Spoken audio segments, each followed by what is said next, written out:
మీలో నాకు తెలిసి చాలామంది మంచి చేసే బాధలు పడుతున్నారు. ఏం చేస్తున్నారు చెప్పండి? ఒకరికి మంచి చేసి మీరేం అనిపిస్తున్నారు?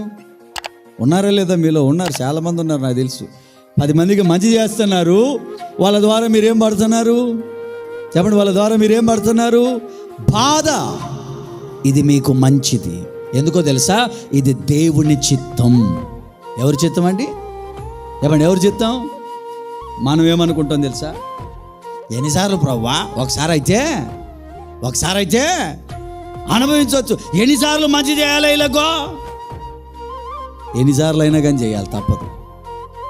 నేను వాళ్ళకు చేయను, వీళ్ళకు చేయనని మనం అనకూడదు.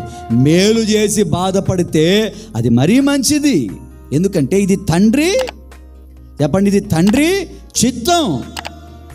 ఆయన చిత్త ప్రకారం మనం బాధలు అనుభవించాల్సిన సమయం వస్తే అనుభవించడానికి సిద్ధపడాలి.